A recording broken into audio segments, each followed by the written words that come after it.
Wala mang tiyak na timeline, siniguro ng gobyerno na mapapauwi sa bansa si resigned Congressman Zaldico.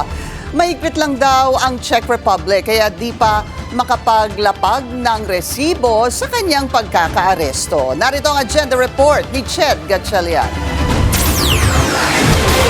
99% confident si Acting Justice Secretary Frederick Vida na mapapabalik ang puganteng si Zaldico sa bansa. Tinabla rin niya mga nagdududa kung nasa kamay nga ba ng mga otoridad ng Czech Republic ang dating kongresista. I do confirm that it's not a belief, it's a factual setting na nandun kustodiya ng Czech authorities si Congressman Zaldico. Pag tinanong nyo, bakit confident si Secretary Vida? Ito po yung isang pinangawakan. Kasi alam natin na sa Czech Republic, hindi rin nila kinokonsente ang korupsyon. May natanggap din daw na impormasyon ng DOJ na may hindi pa nakikilalang lalaking kasama si Ko nang mahuli ito. Hindi pa alam kung ano ang relasyon nito sa dating mambabatas.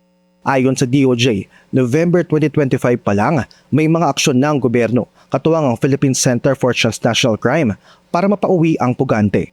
Tutungo raw si Vida sa Czech Republic ngayong linggo. The President has mandated me to form a team.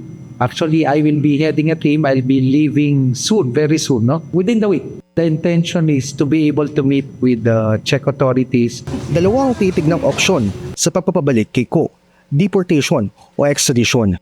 Pero sa ngayon, wala pang mabigay na detalye ang gobyerno kung kailan mapapauwi si Ko. Wala ring mapapakitang larawan ng kanyang lagay at pagkakaaresto.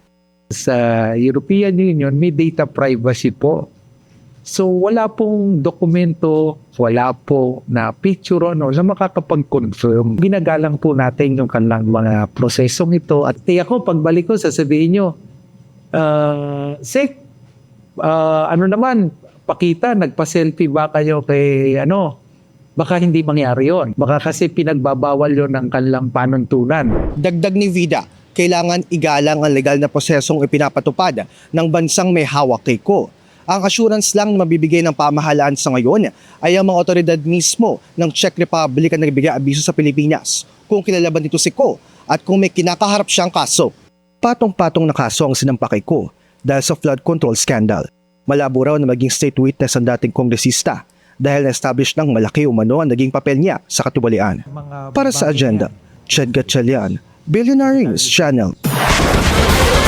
Samantala, sisiguraduhin daw ng Malacanang na makakabalik ng bansa ng ligtas si Zaldico.